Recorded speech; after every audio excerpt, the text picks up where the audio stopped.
मित्रों नमस्कार।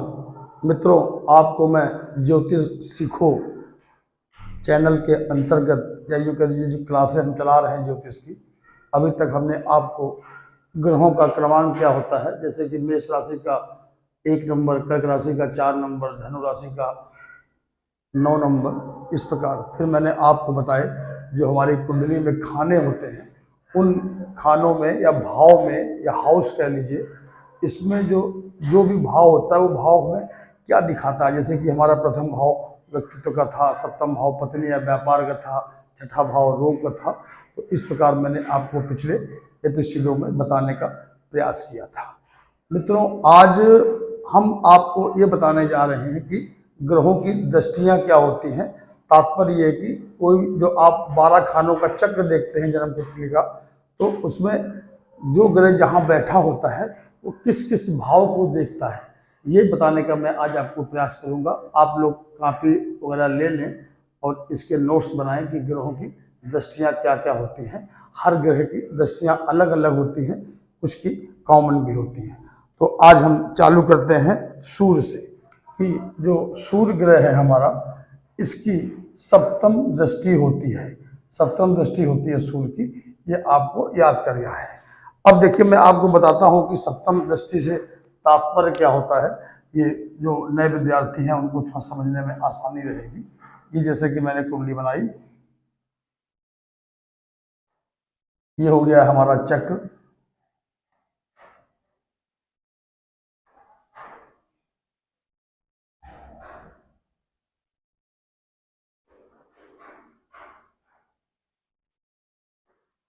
ये देखिए, ये हो गया हमारा चक्र। अब हम मान लेते हैं कि हमारी कुंडली में सूर्य यहाँ बैठा है, ये बैठा है सूर्य। तो अब आपको ये तो पता ही होगा कि जो कुंडली का जो ये वाला खाना होता है, इसको हम लोग प्रथम भाव के नाम से जानते हैं। फर्स्ट हाउस बोलते हैं, प्रथम हाउस बोलते हैं और लगन भी बोलते हैं। तो अब जैसे कि सूर्य के बारे में मैंने बताया कि सूर्य को सप्तम दृष्टि प्रदान करी गई है। तो अब हमारा सूर्य यहाँ बैठा है, यहाँ पर नंबर कुछ भी हो सकता है। मान लीजिए कि सूर्य यहाँ बैठा है, तो सूर्य की सप्तम दृष्टि का तात्पर्य हो गया कि जैसे कि ये प्रथम हाउस था, 1 नंबर था, ये 2 नंबर भाव होता है, ये 3 नंबर होता है, ये 4 नंबर होता है, ये 5 number, 6 number, 7 number, 8 number, 9 number, 10 number और 11, और ये रहा आखिरी खाना 12वां भाव।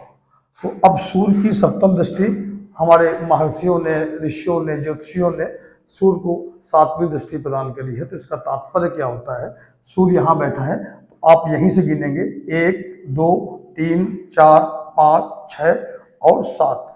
तो आप कह सकते हो कि सूर्य की यहाँ पर दृष्टि पड़ेगी। अब हम मान लेते हैं कि कुछ देर के लिए सूर्य हमारा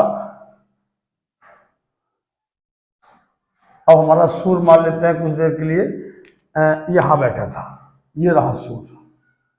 अब जो हमको ये देखना पड़ेगा कि सूर्य की सप्तम दृष्टि किस भाव पर पड़ रही है, तो हम फिर इसी खाने से सूर्य को गिनेंगे 1, 2, 3, 4, 5, 6 और 7। तात्पर्य कि सूर्य की यहाँ पर भी दृष्टि पड़ेगी। तो ये समझिए कि सूर्य की दृष्टि ये पड़ गई, हमारी 7वीं दृष्टि। तो अब आप समझ गए होंगे कि दृष्टि का तात्पर्य कैसे क्या होता है। अब हम बात करते हैं चंद्रमा की। तो मित्रों, जो ये दृष्टि का खेल है कि जब आप प्रैक्टिस में आ जाएंगे धीरे धीरे, तो अब आप मान लीजिए कि ये आपको बहुत जल्द समझ में आने लगेगा। किसी की कुंडली भी देखेंगे तो आप ये देखते रहेंगे कि अमुक ग्रह, कोई भी जो ग्रह है उसकी दृष्टि पड़ रही है। तो अब जैसे कि सूर्य यहाँ पड़ा था, तो सूर्य अपने व्यापार भाव को भी देख रहा है, पत्नी भाव को भी देख रहा है, और जो हमने आपको सप्तम भाव के बारे में बताया था उन स्थानों पर सूर्य की दृष्टि पड़ रही है। अब सूर्य यहाँ था, तो आप मान लीजिए कि सूर्य की हमारे भाग स्थान पर दृष्टि पड़ रही थी कि सूर्य पराक्रम में बैठकर भाग स्थान को देख रहा था। अब हम बात करते हैं मान लीजिए चंद्रमा ग्रह की। तो चंद्रमा ग्रह, इसको भी 7वीं दृष्टि ही प्रदान करी गई है। अब हम बुध की बात करते हैं, इसको भी 7वीं दृष्टि ही प्रदान करी गई है। अब हम बात करते हैं शुक्र ग्रह की, तो इसको भी 7वीं दृष्टि ही प्रदान करी गई है हमारे ऋषियों मुनियों द्वारा। तो अब आप मान लीजिए कि सूर्य, चंद्रमा, बुध और शुक्र की 7वीं दृष्टि होगी। तो जिस प्रकार मैंने आपको ये सब बताया था कि सूर्य यहाँ बैठ के यहाँ देखेगा, अब अगर सूर्य यहाँ बैठा था तो इस हाउस को देखेगा। इस हाउस को क्यों देखेगा कि सूर्य जब यहाँ था 12वें भाव पर, तो 1 2 3 4 5 6 7 7वें भाव पर इसको देख रहा था। अब मान लेते हैं कि सूर्य यहाँ पर था, जब सूर्य यहाँ होगा 11वें भाव पर, तो 1 2 3 4 5 6 7, तो सूर्य 11वें भाव में बैठकर पंचम भाव में को देखेगा। अब इसी प्रकार आप ये मान लीजिए कि चंद्रमा भी अगर सूर्य के समान 7वीं दृष्टि प्रदान करी गई है, तो चंद्रमा भी अगर यहाँ बैठेगा तो यहाँ देखेगा, यहाँ बैठेगा तो यहाँ देखेगा। जैसे कि यहाँ चंद्रमा बैठ गया मान लीजिए, तो 1 2 3 4 5 6 7, 7वीं दृष्टि यहाँ देखेगी। तो ये समझ गए, जो 7वीं दृष्टि देखनी है, जिस हाउस में या जिस भाव में जो ग्रह बैठा है उस भाव से ही गिनती चालू करेंगे। जैसे कि चंद्रमा अगर यहाँ बैठा है तो 1 2, चंद्रमा को 1 गिनेंगे, इस भाव को 2 3 4 5 6 7, और चंद्रमा की दृष्टि यहाँ भी पड़ गई। तो ऐसे ही चंद्रमा, सूर्य, बुध और शुक्र को हमारे ऋषि मुनियों ने 7 दृष्टि प्रदान करी है। तो अब आप 7वीं दृष्टि का तो मतलब समझ गए कि जो दृष्टि होती है वो किस भाव को देखेगा। आगे मैं और आपको क्यों बताऊंगा। अब इसी क्रम में हम पहुंचते हैं मंगल ग्रह पर। मंगल ग्रह, मंगल को जो दृष्टियां प्रदान करी गई हैं वो 4थी है, 7वीं है और 8वीं है।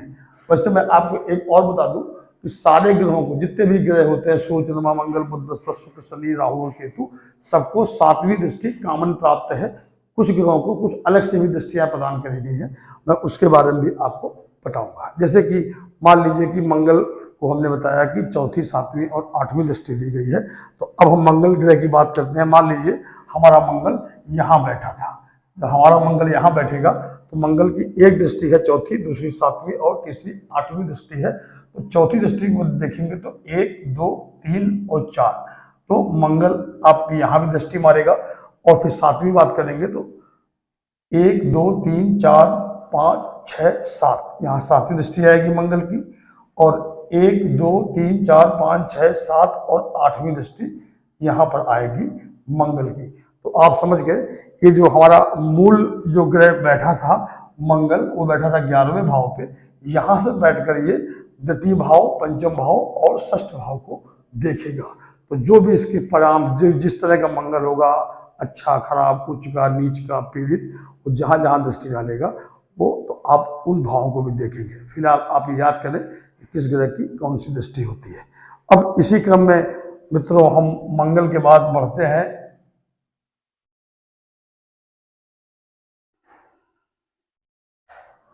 अब हम मंगल ग्रह के बाद हम बढ़ते हैं सूर्य, चंद्रमा, मंगल, बुध और बृहस्पति की ओर। बृहस्पति को हम गुरु भी कहते हैं, ये आप सबको पता भी होगा। अब गुरु जो ग्रह होता है, इसकी दृष्टियां कौन कौन सी हैं? तो गुरु की दृष्टि है 5वीं, 7वीं और 9वीं। तो आप समझ गए ना, 7वीं सबकी कॉमन है। अब गुरु की 5वीं, 7वीं, 9वीं। अब हम कुछ देर के लिए मान लेते हैं कि हमारे गुरुदेव यहाँ पर बैठे हैं, गुरु जी, ये इनका मूल यहीं पे बैठे थे। अब ये यहाँ पर बैठकर किस किस भाव को देखेंगे या किस किस भाव पर दृष्टि डालेंगे। तो ये देखिए 5, 7 और 9। तो हम फिर कैसे गिनेंगे? 1 2 3 4 5। तो गुरुदेव द्वितीय भाव में बैठकर छठम भाव, छठे भाव को देखेंगे। फिर इसके बाद 1 2 3 4 5 6 7, 7वें भाव को देखेंगे तो अष्टम भाव पर अपनी दृष्टि डालेंगे। फिर 9वें भाव पे आएंगे तो 1 2 3 4 5 6 7 8 9, और 10वां भाव जो हमने बताया था आपको, कर्म का भाव होता है। तो गुरुदेव द्वितीय भाव, आय के भाव पर बैठकर रोग भाव, मृत्यु भाव और कर्म भाव पर अपनी दृष्टि डालेंगे। तो मित्रों आप समझ गए होंगे। इसी प्रकार कहीं और भी गुरु जी बैठे होंगे हमारे इसी भाव पर, तो वो भी कैसे कैसी दृष्टि डालेंगे, एक मैं उदाहरण से आपको और समझाने का प्रयास करता हूँ, जिससे कि आप भूल न जाएं। अब हम मान लेते हैं कि हमारे गुरु यहाँ पर बैठे थे, ये गुरुजी बैठे थे। अब इनकी 5वीं, 7वीं और 9वीं दृष्टि है। 1 2 3 4 5, ऐसे ही 5। ऐसे आप हर हाउस से इनके बारे में समझ सकते हैं कि गुरुदेव यहाँ बैठे होंगे तो 1 2 3 4 5 यहाँ दृष्टि मारेंगे, 6 7 8 9 यहाँ दृष्टि मारेंगे, सातवां घर ये था तो यहाँ मारेंगे। चलिए, तो आप इसको आपको अभ्यास करना है कि आप केवल देख कर गिनती ना करें, केवल अंदाज लगा लें कि इस घर से पांचवा घर कौन सा होता है, इस घर से चौथा घर होता है, वो आपको अभ्यास के बाद में आ जाएगा। तो यहाँ बैठ के गुरुदेव बैठे पांचवी, 1 2 3 4 5 6 और 7, सातवीं दृष्टि ये हो गई, और इसी क्रम में 8 और 9, नवीं दृष्टि ये हो गई। अर्थात तात्पर्य ये हुआ, गुरुदेव अगर नवम भाव बैठे हैं भाग के स्थान पर, तो भाग के स्थान पर बैठकर गुरुदेव लगन को देखते हैं, पराक्रम को देखते हैं, और संतान भाव या शिक्षा भाव पर अपनी दृष्टि मारते हैं। अब आप समझ गए होंगे कि दृष्टियों को हम कैसे देखेंगे। इसके बारे में और भी आपको कुछ दिन के बाद बताऊंगा, अगले एपिसोड में बताने का प्रयास करूंगा। अब ऐसे ही हम बात करते हैं शनि ग्रह की। हम बात करते हैं शनि ग्रह की। अब शनि ग्रह को जो दृष्टियां प्रदान करी गई हैं वो तीसरी, सातवीं और 10वीं। तो हमारे शनि ग्रह को तीसरी, सातवीं और 10वीं दृष्टि प्रदान करी गई है।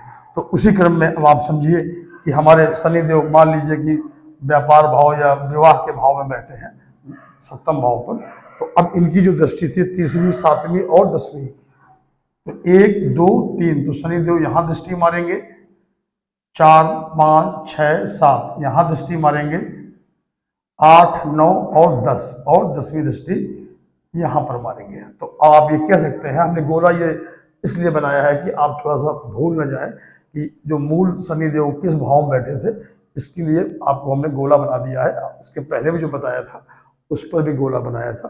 तो शनि सप्तम भाव में बैठे थे तो गोला बना दिया। ये मूल ग्रह हैं जो मूल जगह बैठे थे। अब इनकी तीसरी दृष्टि ये हो गई, सातवीं दृष्टि ये हो गई और 10वीं दृष्टि ये हो गई। अब शनि को भी मैं एक बार आपको और समझाने का या याद दिलाने का प्रयत्न करता हूं। अब हम मान लेते हैं कि शनिदेव हमारे यहां बैठे थे। अब शनिदेव हमारे यहां बैठे थे।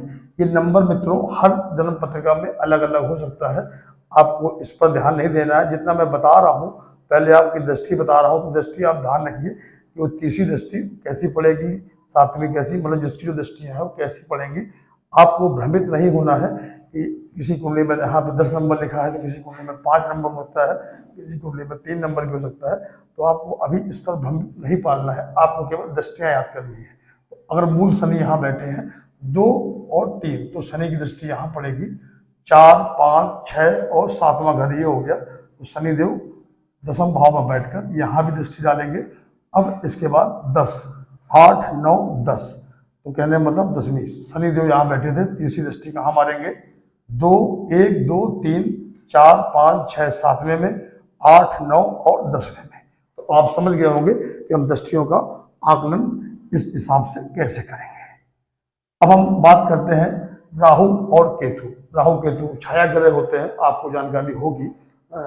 तो लेकिन हमारे ऋषियों मुनियों ने राहु और केतु इन दोनों को, मैं हरे से लिख दे रहा हूं याद रखने के लिए, राहु और केतु दोनों को एक कॉमन दृष्टि दी गई है, 5वीं 7वीं 9वीं। तो ये कहा जाता है, इसके बारे में कहानी है, जब देवताओं ने, भगवान विष्णु ने राहु और केतु का जब सर काट के राहु केतु बना दिया था उनको, तो इसके बाद जो भी बात रही हो तो एक आशीर्वाद भी दिया गया कि आपका काट दिया गया है तो आपको बृहस्पति के समान हम सारी दृष्टियां प्रदान करते हैं। खैर, अब आप समझ गए राहु को भी और केतु को भी। अब हम मान लेते हैं कि हमारी कुंडली में राहु यहाँ बैठा था, 12वें भाव में राहु जी विराजमान थे।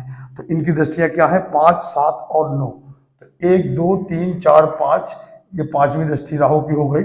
6 7, 7वीं दृष्टि से राहु छठे भाव को देखेंगे व्यय भाव में बैठकर, और फिर 9वीं दृष्टि यहाँ हो गई राहु की।